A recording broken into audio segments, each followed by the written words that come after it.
সুপ্রিয় শিক্ষার্থীবৃন্দ, ষষ্ঠ শ্রেণীর বিজ্ঞান ক্লাসে সবাইকে স্বাগতম। আজকে আমরা বিজ্ঞান বইয়ের অনুসন্ধানী পাঠ অধ্যায় 4 উদ্ভিদ, প্রাণী ও অণুজীব সম্পর্কে জানবো। এই অধ্যায়ে আমরা যে বিষয়গুলো নিয়ে আলোচনা করব, জীব জগৎকে সাধারণ পর্যবেক্ষণযোগ্য বৈশিষ্ট্য এবং মিল অমিলের ভিত্তিতে বিভিন্ন দলে ভাগ করা যায়, যেমন অণুজীব, উদ্ভিদ এবং প্রাণী। ভাইরাস, ব্যাকটেরিয়া এবং ছত্রাকের সাধারণ তুলনামূলক আলোচনা, গঠন, বৃদ্ধি, উপকারিতা, অপকারিতা। উদ্ভিদ জীবজগতের গুরুত্বপূর্ণ সদস্য। উদ্ভিদ শুধু খাবারের উৎস হিসেবেই নয়, বরং পৃথিবীর পরিবেশের ভারসাম্য রক্ষার জন্য উদ্ভিদ অপরিহার্য। উদ্ভিদ বিচিত্র রকমের হয়, কিন্তু সকল উদ্ভিদেরই কিছু সাধারণ বৈশিষ্ট্য রয়েছে। এখানে আমরা বিভিন্ন উদ্ভিদ সম্পর্কে একটু বিস্তারিত জেনে নেব। উদ্ভিদ হচ্ছে মূল, কাণ্ড ও পাতা আছে এমন জীব যারা সূর্যের আলোর উপস্থিতিতে পানি ও কার্বন ডাই অক্সাইড ব্যবহার করে শর্করা জাতীয় খাদ্য উপাদান তৈরি করে। তার মানে উদ্ভিদ এমন একটি জীব যা সূর্যের আলো, পানি, কার্বন ডাই অক্সাইড ব্যবহার করে শর্করা জাতীয় উপাদান অর্থাৎ নিজের জন্য নিজের খাদ্যই তৈরি করে, এবং এই প্রক্রিয়ায় অক্সিজেন নির্গত হয়, যা আমরা অর্থাৎ পৃথিবীতে যে মানুষ সহ অন্যান্য প্রাণীরা রয়েছে তারা এই অক্সিজেন গ্রহণ করে পৃথিবীতে বেঁচে আছে। এখানে বলা হচ্ছে এই প্রক্রিয়ায় যে অক্সিজেন তৈরি হয় তা উদ্ভিদ পরিবেশে ছেড়ে দেয়, এবং এই অক্সিজেন পৃথিবীকে মানুষ সহ অন্যান্য প্রাণীর জন্য বাসযোগ্য করে রেখেছে। উদ্ভিদের মূল ও কাণ্ড কেন প্রয়োজন? উঁচু দালানের কথা ভেবে দেখো, পানি এক ধরনের নলের মাঝ দিয়ে দালানের বিভিন্ন তলার নানা অংশে যায়। ঠিক একই রকম পরিবহন ব্যবস্থা থাকে সংবাহী উদ্ভিদ শরীরে। সংবাহী উদ্ভিদ বলতে পরিবহন টিস্যু আছে এমন গাছ বোঝায়। এসব গাছ মূল দিয়ে পানি নেয়, এই পানি কাণ্ডের মধ্য দিয়ে উঁচু শাখা প্রশাখা ও অন্যান্য অঙ্গে যায়, এবং এই কাজে জাইলেম টিস্যু ব্যবহার করা হয়। তো পাশে আমরা দুটি ছবি দেখতে পাচ্ছি, নরম কাণ্ড, শক্ত কাণ্ড, উদ্ভিদের কাণ্ডের টিস্যু বিন্যাস। তো এই নরম কাণ্ডে কিন্তু বিভিন্ন ধরনের টিস্যু রয়েছে, ফ্লোয়েম টিস্যু, জাইলেম টিস্যু এবং ক্যাম্বিয়াম টিস্যু। খেয়াল করে দেখো, এই ক্যাম্বিয়াম টিস্যু কিন্তু জাইলেম এবং ফ্লোয়েমের ঠিক মাঝ বরাবর। তার মানে আমরা বলতে পারি ফ্লোয়েম এবং জাইলেম টিস্যুর মাঝ বরাবর রয়েছে ক্যাম্বিয়াম টিস্যু। তো এই টিস্যুগুলোর কিন্তু নির্দিষ্ট কাজ রয়েছে। জাইলেম দিয়ে গাছ পানির পাশাপাশি খনিজ লবণ নেয় মাটি থেকে, অর্থাৎ জাইলেম টিস্যু মাটির নিচ থেকে পানির সাথে খনিজ লবণও শোষণ করে নেয়। অন্যদিকে পাতায় তৈরি খাদ্য মূল সহ অন্যান্য অঙ্গ নিয়ে যাওয়ার যুক্ত পরিবহন নলের নাম হলো ফ্লোয়েম। অর্থাৎ ফ্লোয়েমের কাজ হলো পাতায় যে খাদ্য তৈরি হয় সেই খাদ্যগুলো বিভিন্ন অঙ্গে নলের মাধ্যমে অর্থাৎ পরিবহন নলের মাধ্যমে বিভিন্ন অঙ্গে পৌঁছে দেওয়া। এই জাইলেম ও ফ্লোয়েমের মাঝে থাকে ক্যাম্বিয়াম, যা এই দুই রকমের পরিবাহী টিস্যুকে পরস্পর থেকে আলাদা করে। তো ছবিতেই কিন্তু আমরা এই যে ক্যাম্বিয়াম টিস্যু মাঝ বরাবর দেখেছি। তো জাইলেম এবং ফ্লোয়েমের মাঝেই রয়েছে ক্যাম্বিয়াম। এই ক্যাম্বিয়ামই কিন্তু জাইলেম এবং ফ্লোয়েমকে আলাদা করে রেখেছে। গাছের মূল ও কাণ্ডের আবরণের ভেতরে থাকে কর্টেক্স। একটা গাছকে কাঠামো দিয়ে তার পাতা ধারণের মতো গুরুত্বপূর্ণ কাজ করে এই গাছের কাণ্ড। এই কাণ্ড আবার গাছ বেঁধে কিংবা অঙ্গ বেঁধে বিভিন্ন রকম হতে পারে। ফুলের বোটা হিসেবে আমরা যা দেখে থাকি তা মূলত এক ধরনের নরম কাণ্ড। কাঠ হিসেবে ব্যবহার উপযোগী কাণ্ড খুব শক্ত হয় এদের বাইরের পুরু বাকলের জন্য। মজাদার পানীয় আখের রস পাই আমরা আখের রসালো কাণ্ডে সঞ্চিত খাদ্য থেকে, অর্থাৎ যে আখ বা আখ থেকে যে রস আমরা খাই এটি কিন্তু রসালো একটি কাণ্ড, এবং এখানে খাদ্য সঞ্চিত থাকে রস আকারে, সেই রস কিন্তু আমরা পান করি। আবার কাঁটাযুক্ত ক্যাকটাস তাদের কাণ্ড পানি সঞ্চয়ের কাজে ব্যবহার করে। তো ক্যাকটাসের কাণ্ডগুলি কিন্তু রসালো, অর্থাৎ এখানে কিন্তু পানি সঞ্চিত থাকে। তো পাশে একটি ছবি আমরা দেখতে পাচ্ছি যেভাবে বিভিন্ন উপাদান গাছের মধ্যে পরিবাহিত হয়। এইটি হলো মূল অংশ। এই মূল দিয়ে কিন্তু মাটির নিচ থেকে পানি এবং খনিজ লবণ শোষণ করে নেয়। মাটি থেকে পানি ও খনিজ উপাদান গাছের মূলরোমে প্রবেশ করে, এরপর কর্টেক্স টিস্যু হয়ে জাইলেম নামক পরিবহন টিস্যুতে যায়। প্রসেদন টানে পানি ও খনিজ উপাদান মূল থেকে কাণ্ড হয়ে পাতায় আসে। অর্থাৎ এই মূল দিয়ে যে পানি এবং খনিজ লবণ টেনে নেওয়া হয় এই কাণ্ডের মাধ্যমে এই চারিদিকে খনিজ লবণ এবং পানি চারপাশে পরিবহন নালীর মাধ্যমে ছড়িয়ে পড়ে। এরপরে পাতায় আসা উপাদান সমূহ পাতার প্রত্যেক কোষে প্রবেশ করে। এবার পানি ও বাতাস থেকে নেওয়া কার্বন ডাই অক্সাইড ব্যবহার করে পাতার কোষগুলো শর্করা জাতীয় খাদ্য তৈরি করে। তাহলে আমরা ছবিটি একটু দেখে বলতে পারি, উদ্ভিদ প্রথমে মাটির নিচ থেকে পানি এবং খনিজ লবণ শোষণ করে নেয় এবং উদ্ভিদ এই যে উপর থেকে কিন্তু সূর্যের আলো পড়ছে, সূর্যের আলো পাচ্ছে এবং বাতাস থেকে কার্বন ডাই অক্সাইড গ্রহণ করছে।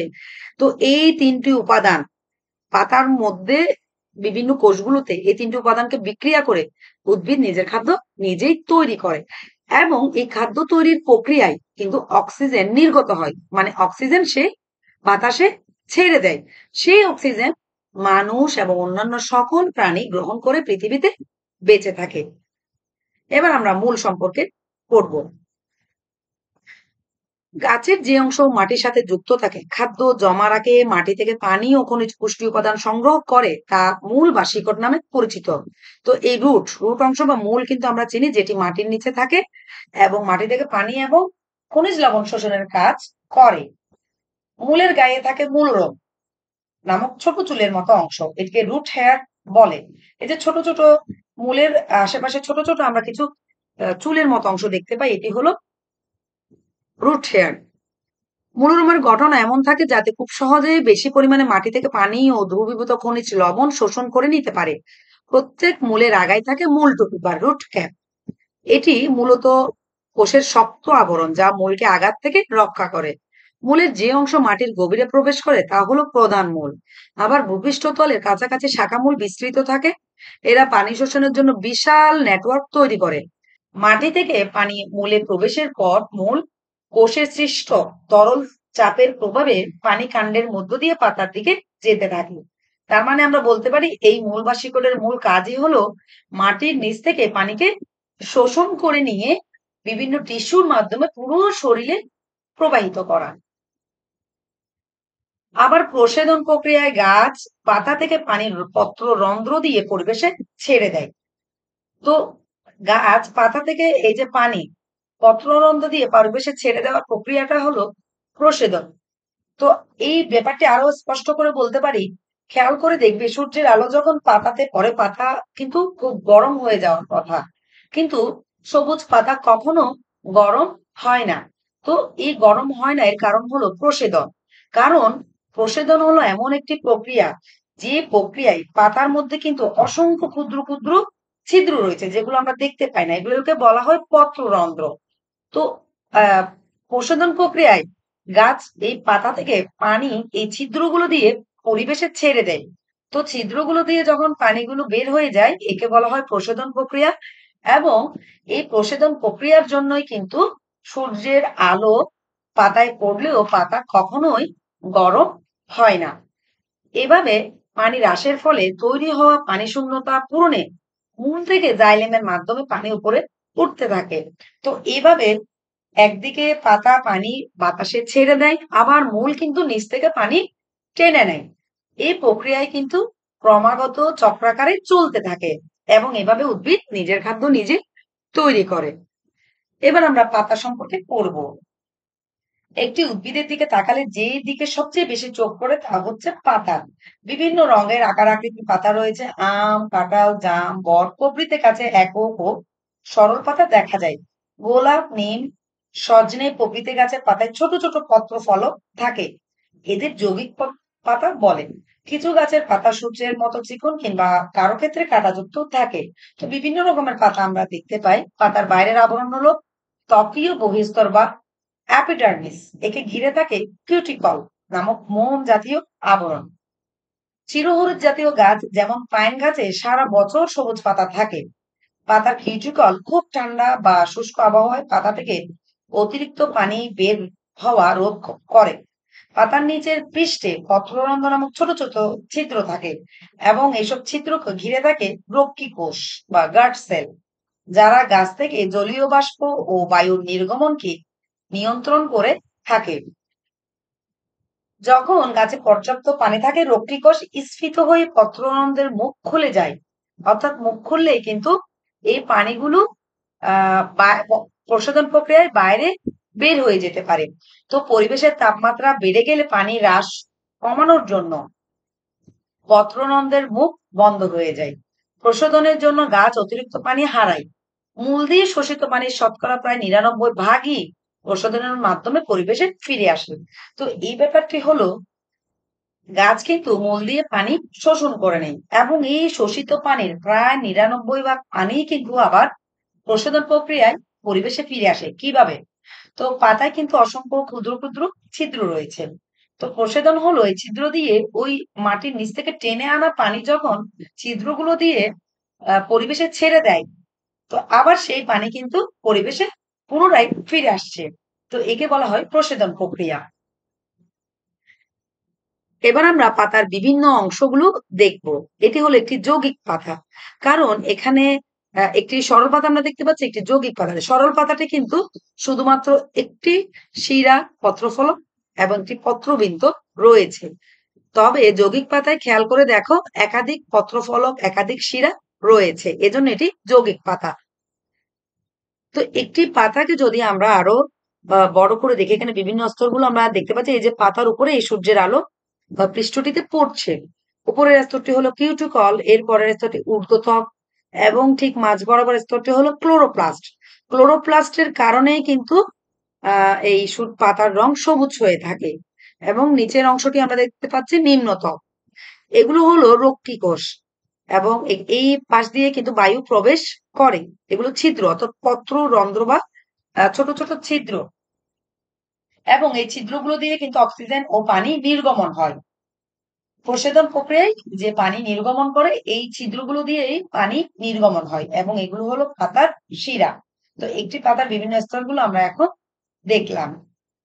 শালক সংশ্লেষণ। অধিকাংশ উদ্ভিদের বড় বড় চ্যাপ্টা পাতা থাকে যেগুলোর মাধ্যমে তারা সূর্যের আলো শোষণ করে। এই সূর্যের আলো ব্যবহার করে যে প্রক্রিয়ার মাধ্যমে উদ্ভিদ নিজেদের খাদ্য নিজেরাই তৈরি করে তাকে শালক সংশ্লেষণ বলে। মূলত সালোক সংশ্লেষণ হলো উদ্ভিদের খাদ্য তৈরির প্রক্রিয়া। তো আমরা এর আগে পড়েছি খাদ্য তৈরির জন্য উদ্ভিদ মাটির নিচ থেকে পানি শোষণ করে নেয় এবং সূর্যের আলো এবং কার্বন ডাই অক্সাইড এই তিনটিকে বিক্রিয়া করে নিজের খাদ্য নিজে তৈরি করে এবং প্রকৃতিতে অক্সিজেন নির্গমন করে যা আমরা গ্রহণ করি। সালোক সংশ্লেষণ গাছের পাতায় হয়। সূর্যের আলো ছাড়া পানি, খনিজ লবণ এবং কার্বন ডাই অক্সাইডের প্রয়োজন সালোক সংশ্লেষণ করার জন্য। তো গাছের শিকড় এবং কাণ্ড এসব উপাদান সংগ্রহ করে এবং গাছ পত্ররন্ধ্রের মাধ্যমে বায়ু থেকে কার্বন ডাই অক্সাইড গ্রহণ করে নেয়। উদ্ভিদ কোষের ক্লোরোপ্লাস্ট নামক অঙ্গাণুতেই সালোক সংশ্লেষণ ঘটে। কার্বন ডাই অক্সাইড, পানি ও সৌরশক্তি ব্যবহার করে ক্লোরোপ্লাস্ট গ্লুকোজ রূপে গাছের খাদ্য তৈরি করে থাকে। সালোক সংশ্লেষণের প্রক্রিয়ার কারণেই অক্সিজেন তৈরি হয়। এই অক্সিজেন গাছ দ্রুত পরিবেশে ছেড়ে দেয়। তৈরিকৃত গ্লুকোজের কিছু অংশ গাছের পাতায় সঞ্চিত থাকলেও অধিকাংশই ফ্লোয়েমের মাধ্যমে কাণ্ড ও মূলে চলে যায় এবং সেখানে জমা থাকে। যেসব পশু পাখিরা গাছ, গাছের পাতা কিংবা ফল খেয়ে থাকে তারা এই সময় বিদ্যমান গ্লুকোজ থেকে শক্তি পায়। তাহলে বুঝলে তো কেন আমরা গাছের ফল বা বিভিন্ন পাতা খেয়ে শক্তি পাই, কারণ এখানে বিভিন্ন গ্লুকোজ সঞ্চিত থাকে। উদ্ভিদের বংশবৃদ্ধি। তো পাশে একটি ফুলের বিভিন্ন অংশ এখানে দেখানো হচ্ছে। একটি ফুলের বিভিন্ন অংশ আমরা এখানে দেখতে পাচ্ছি। এটি হলো ডিম্বাণু এবং এর উপরের অংশটি হলো গর্ভাশয়। এই হলো পাপড়ি, যে ফুলের পাপড়িগুলো আমরা দেখতে পাচ্ছি। তো গর্ভাশয়ের উপর দিয়ে যে অংশটি আমরা দেখতে পাচ্ছি এখানে পুংকেশর, গর্ভদণ্ড এবং গর্ভ একেবারে উপরের দিকের এই অংশটিকে বলা হয় গর্ভমুণ্ড। একটি আদর্শ ফুলে এই 6টি অংশ অবশ্যই থাকবে।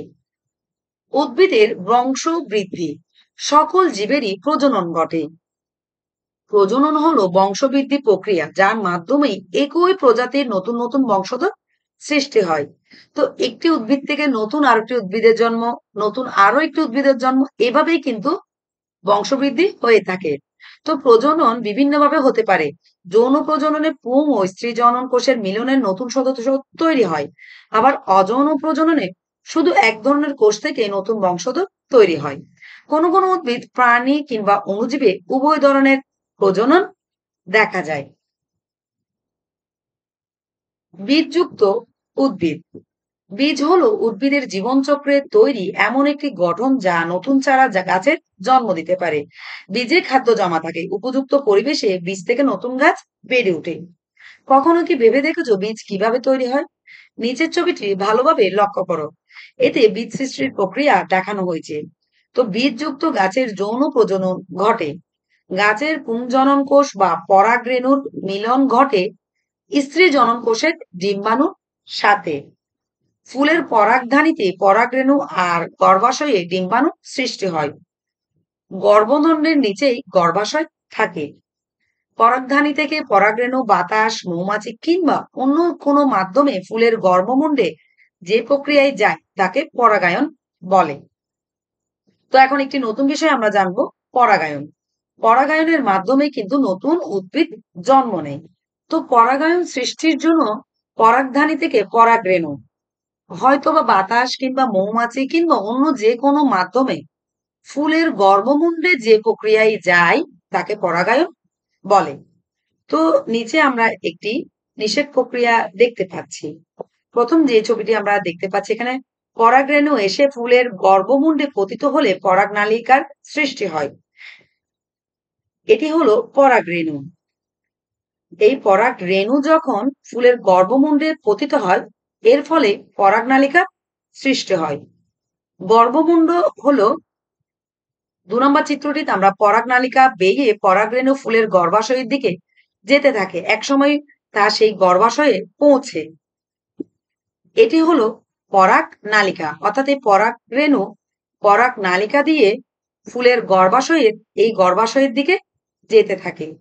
৩ নম্বর ছবিটিতে খেয়াল করো, এই পরাগ নালিকা দিয়ে গর্ভাশয়ে থাকা ডিম্বাণুকে পরাগরেণু নিষিক্ত করে এবং এভাবেই নতুন উদ্ভিদের জন্ম হয়। পরাগায়নের ফলে ডিম্বাণুর সাথে পরাগরেণুর মিলন ঘটে। যখন একই ফুলের কিংবা একই গাছের ভিন্ন ফুলের মধ্যে পরাগায়ন ঘটে তাকে স্বপরাগায়ন বলে। তার মানে স্বপরাগায়ন হলো একই ফুলের বা একই গাছের ভিন্ন ফুলের মধ্যে পরাগায়ন, অর্থাৎ একই একই একই ফুল দুটি একই ধরনের ফুলের মধ্যে পরাগায়ন হলে সেটি হলো স্বপরাগায়ন।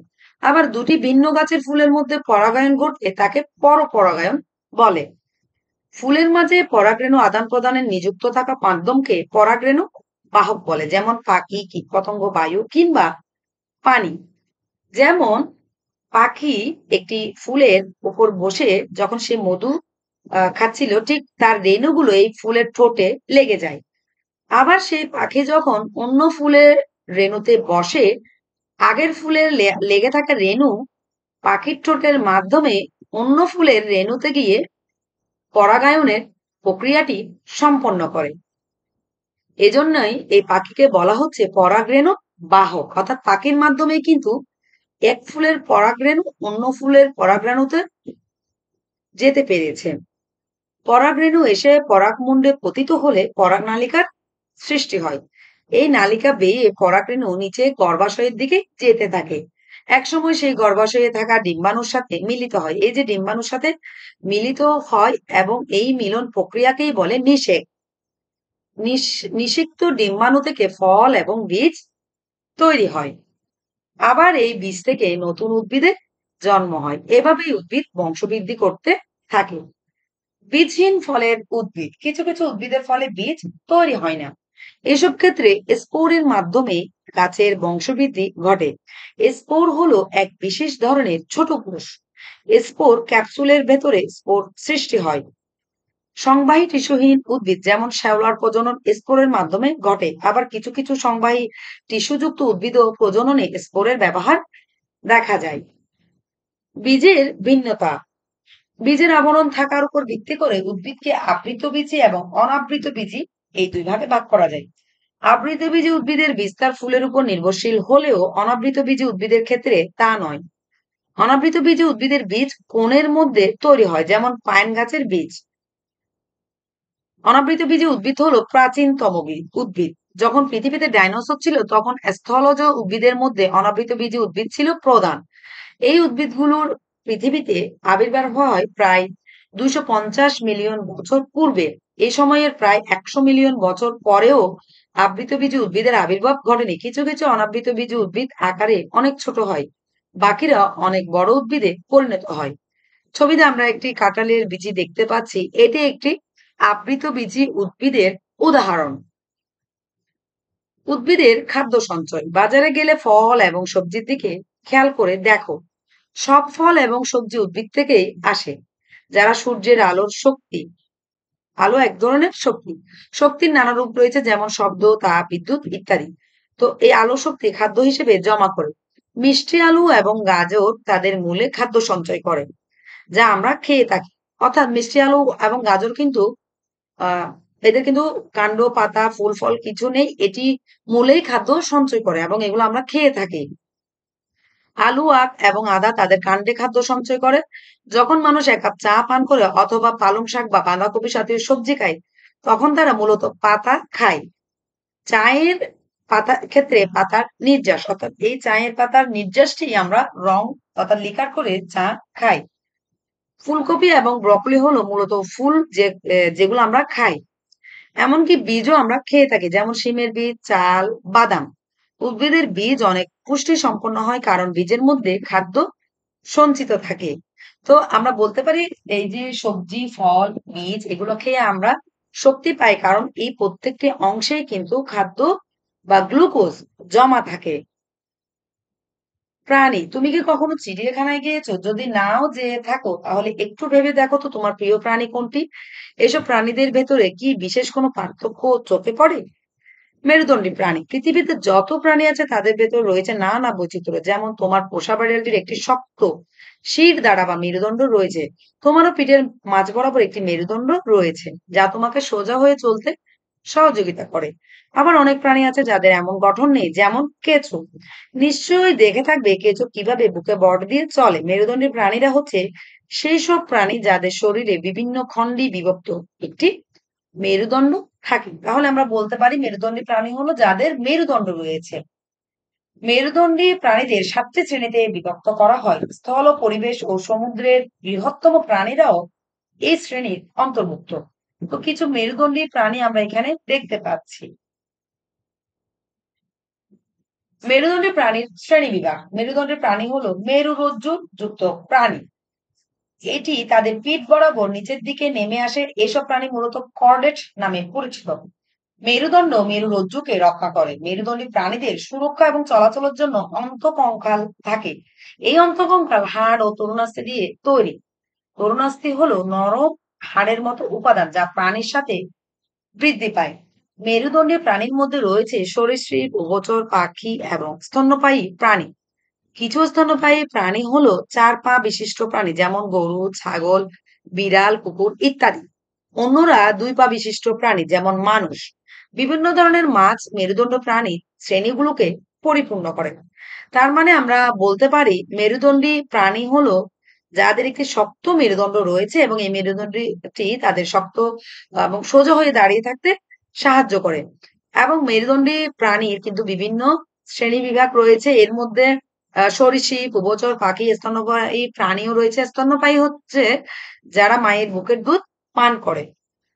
এবং মেরুদণ্ডী স্তন্যপায়ী প্রাণী হলো 4 পা বিশিষ্ট, যেমন গরু, ছাগল, বিড়াল। তবে 2 পা বিশিষ্ট প্রাণী মানুষ, যারা মেরুদণ্ডী। আবার এখানে বিভিন্ন ধরনের মাছও মেরুদণ্ডী প্রাণীর শ্রেণীভুক্ত। মেরুদণ্ডী প্রাণীদের 7টি শ্রেণী। চোয়ালবিহীন মাছ। প্রায় 70টি মাছের প্রজাতির সন্ধান পাওয়া গেছে যাদের চোয়াল নেই। এদের মাঝে হ্যাগফিশ ও ল্যাম্প্রে অন্যতম। ফুলকাযুক্ত এসব মাছের কঙ্কাল অত্যন্ত নমনীয় হয়। তো আমরা একটি মেরুদণ্ডী প্রাণী দেখলাম, মাছ যেটি চোয়ালবিহীন। অস্থিযুক্ত মাছ। প্রায় 20,000 প্রজাতির মাছ আছে যাদের সুগঠিত কঙ্কাল থাকে, যার গঠন অস্থির মতো। শক্ত অস্থি বিশিষ্ট কঙ্কালের এসব মাছ শ্বসনের জন্য ফুলকা ব্যবহার করে। এই শ্রেণীর উল্লেখযোগ্য উদাহরণ হলো রুই, ইলিশ ইত্যাদি। 3 নম্বরে হলো তরুণাস্থিযুক্ত মাছ।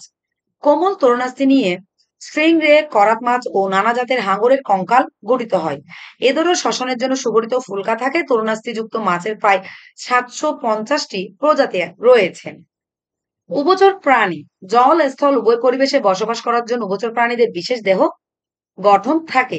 তরুণ বয়সে এরা পানিতে থাকার সময় ফুলকা দিয়ে শ্বসন কাজ চালালেও পরিণত বয়সে স্থলে বাস করার সময় ফুসফুস দিয়ে শ্বসন কাজ চালায়।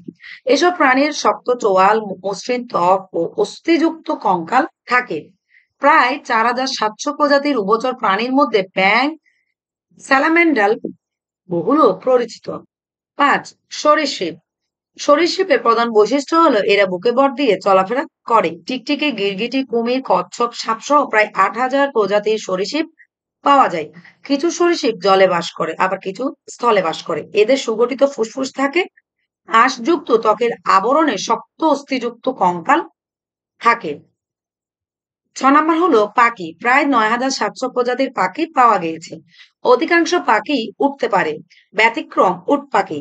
ফাঁপা অস্থিযুক্ত কঙ্কালের জন্য পাখিরা বেশ হালকা। পালকযুক্ত ডানার সাহায্যে এরা উঠতে পারে। পাখিদের ফুসফুস থাকে। আমাদের অতি পরিচিত পাখিদের মাঝে উল্লেখযোগ্য হলো কাক, চড়ুই, কবুতর, দোয়েল, ঈগল প্রভৃতি। স্তন্যপায়ী। মানুষ, কুকুর, বিড়াল, হাতি, ঘোড়া, বাঘ, ভাল্লুক, জলহস্তী সহ বেশিরভাগ স্তন্যপায়ী প্রাণী স্থলে বাস করে, কিন্তু তিমি স্তন্যপায়ী হয়েও সমুদ্রে থাকে। স্তন্যপায়ীরা শিশুকালে মায়ের দুধ পান করে। এরা সবচেয়ে উন্নত বৈশিষ্ট্যের হয়ে থাকে। এদের দেহ লোমশ হয়, অস্থিযুক্ত কঙ্কাল এদের দেহ গঠন করে। সুগঠিত চোয়ালের জন্য এরা নানা ধরনের খাবার খেতে পারে। এ পর্যন্ত প্রায় ৪,৭০০টি স্তন্যপায়ী প্রাণীর প্রজাতি শনাক্ত হয়েছে। তো আশা করি তোমরা এই ভিডিও থেকে মেরুদণ্ডী প্রাণী, বিভিন্ন উদ্ভিদ, সালোক সংশ্লেষণ প্রক্রিয়া, এই বিভিন্ন বিষয়গুলো বুঝতে পেরেছো। তো ভিডিওটি দেখার জন্য সবাইকে ধন্যবাদ।